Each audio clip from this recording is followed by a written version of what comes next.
We are all curious about what awaits us once our earthly existence concludes. Yet, an equally enigmatic question is what happens to a person at the very moment of dying. Which truths become clear in that final instant? What do we comprehend just before taking our last breath? After all, whatever we experience on the borderline between life and death points to what lies ahead for us once we've passed from this realm. When a dying individual is on the verge of leaving their body, a mysterious door appears before their consciousness, a gateway to other dimensions. Taking a glimpse beyond it, they are met with unfamiliar prospects of the afterlife. In the moment when earthly reality dissolves before the soul, uncharted horizons unfold, and the mind is liberated from the constraints of the physical body, bearing witness to inexplicable phenomena that lie far beyond our usual perception.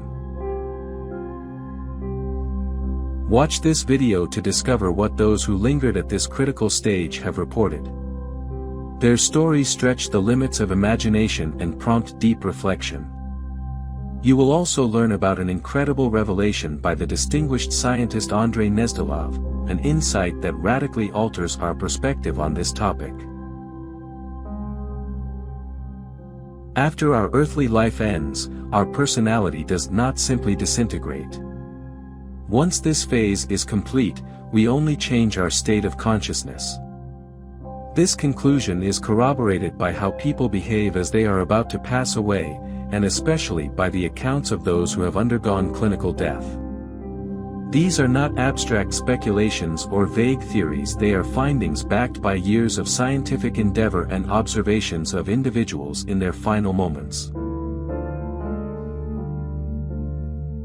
Andrei Gnezdilov spent many years working in a hospice, actively pursuing research in various areas of psychology, and gained worldwide recognition as a foremost expert in the study of death. Initially, he never intended to devote meticulous attention to this branch of psychology, let alone spend his entire career on it. But his fate and scientific trajectory were transformed forever by a single event, one that is heartbreaking even to hear about. Here is how he recounted it. Once, when I was still a student, just beginning to learn the basics of my profession, I found myself working as an on-duty doctor for practical training. I happened to enter a ward where a severely ill young girl was lying. Her parents lived in another city, and she was completely alone, without other children in the room, likely because seeing a dying peer would be too distressing. I asked if there was anything I could do for her. She was visibly relieved that someone was finally paying her attention and said, "Uncle, can you tell me a fairy tale?" I picked her up in my arms and started telling her a story, and to my horror, I felt that she was slipping away to another world. I was terrified and wanted to call a nurse, even though I understood full well there was nothing more that could be done. But the girl came around and urged me to go on. So, I continued describing magical creatures that she might one day encounter in a wondrous castle. The child died right there in my arms, and I was afraid to stop the story because I wasn't sure whether she could still hear me. From that point onward, Andrei Gnezdilov completely altered his life path and began a determined study of what happens at the moment of death and what lies in store for us once our mortal journey ends. Over the course of his research, he gathered numerous cases suggesting that life after death does indeed exist. Throughout his years in medical practice, he repeatedly confirmed that at the time of departure from this earthly life, or during clinical death, a person can enter a distinct state of consciousness. In this state, they do not feel the terror of dying, because a certain awareness of life's continuity comes upon them. And it is precisely in such a moment that extraordinary events occur, which, in the scientist's view, cannot be dismissed as mere coincidences. Andrei Gnezdilov provided several remarkable examples that he himself witnessed. In one hospice ward where he worked, there were two patients nearing the end of life. One no longer responded to anything, while the other remained partially conscious. The second patient, aware that his time was short, decided to receive communion. His request was granted. When the invited priest was preparing to leave, he suddenly sensed someone's gaze. The patient, who had been unconscious for several days, unexpectedly opened his eyes and seemed to look at the departing clergyman. Naturally, this individual could not speak, but he blinked in response. The priest gave him the sacrament. Gnezdilov remarked on this incident, "This can't just be a coincidence." A person who had been comatose for so long came back to awareness exactly in the moment of this sacred rite.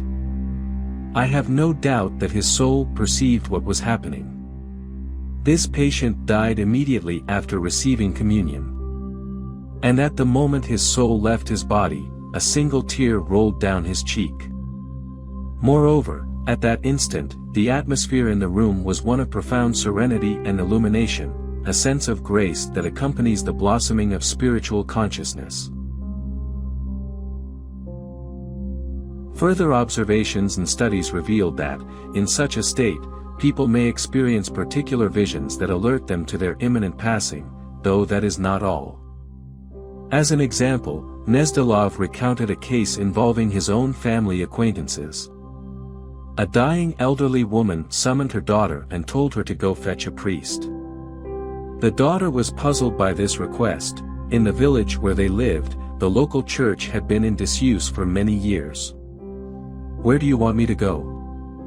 "You know the church has been closed for ages," she responded. But the dying woman persisted, "I'm telling you, go get the priest." Baffled, the daughter went to the nearby train station. By a remarkable twist of fate, she encountered a priest there that very evening. She rushed to him and pleaded with him to come and administer confession and communion for her dying mother. The priest consented, and everything proceeded as it needed to. Thus, in her final hours, the dying grandmother found the spiritual strength to embrace sacred grace and depart this life in peace. According to Gnezdilov, it is precisely this emergence of spiritual consciousness that prompts many people to relinquish their fear of what lies in store for them. He theorized that in those moments, individuals glimpse not only the genuine meaning of life on earth, but also a light at the end of the tunnel, enabling them to take a courageous step beyond the boundary of the visible world. One of his patients expressed that she did not fear death, explaining, "My life has been a happy one. I've lived it in love for my husband, my daughter, and my granddaughter. I've learned everything I can about life, and now I want to discover everything that exists beyond it." In the final moments of earthly existence, spiritual consciousness lifts a person to a level where they can gather and crystallize the totality of their lived experience before moving on. Perhaps this is the main purpose of the spiritual consciousness that emerges at death. Gnezdilov shared the last moments of yet another patient's life, a woman of simple peasant background. He was beside her when she suddenly came to. She lit up with joy as though she had just witnessed something extraordinary. He asked her what she had seen, and she recounted, "I just found myself in a marvelous place. I understood that I was in England, wearing a white bridal gown while descending a magnificent staircase inside a grand estate. Everyone around me was calling me Margaret." Curious to test her awareness, Gnezdilov tried speaking to her in English, assuming that for a poorly educated peasant woman, his words would sound like nonsensical babble. To his amazement, however, she replied in such eloquent English that her speech could have belonged only to someone of aristocratic status. Then the dying woman closed her eyes, and with a gentle smile, she passed on. Reflecting on such cases, Gnezdilov searched for an explanation. Where did these individuals gain the strength that enabled them to face death without fear? He concluded that this strength is a manifestation of the Spirit. These and hundreds of other documented instances prove that apart from our own world, there is also an afterlife where we shall all go once we die. The researcher also noted that death does not solely carry a negative connotation for humans. It offers positive aspects as well, in that it imparts spiritual depth to our existence. Thus, it is crucial for a person to reflect on death on a regular basis. When someone forgets about it entirely, the equilibrium of justice in their life becomes disrupted, and their transition into the afterlife can be profoundly painful, because there they will be confronted with the repercussions of all their negative actions. Spiritual consciousness does not lie. It does not absolve a person of guilt for the evil or treachery they have committed, nor does it wipe away the consequences of such acts. In a sense, it remains indifferent, serving only as a mirror that both reflects and amplifies a person's inner qualities. This is why a villain or murderer ends up in hell, while a good person goes to heaven. One's very own inner consciousness becomes the ultimate judge. It is not God who punishes or rewards, rather, each person's deeds do that, so to speak. As the saying goes, nothing personal, just the physical law of nature. That which is like unto itself is drawn to what will intensify it. Thus, an evildoer goes to a place of darkness, while the kind-hearted enter a realm of goodness. Andrei Gnezdilov always advised people to remember that each of us has only a limited amount of time in life, and that we should use it wisely. Responsibility toward life also entails responsibility toward death. However, unlike our earthly existence, when the moment of dying arrives, we can no longer make changes.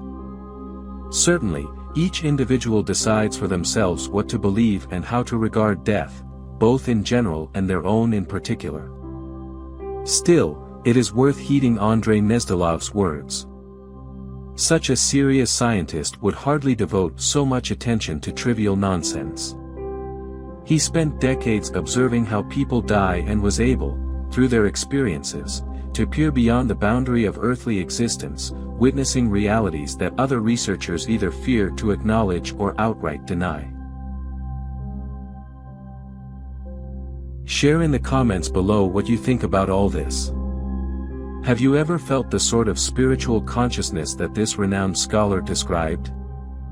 And if you, too, hope that death is merely a transition from one level of being to another, be sure to hit the like button and subscribe to the channel.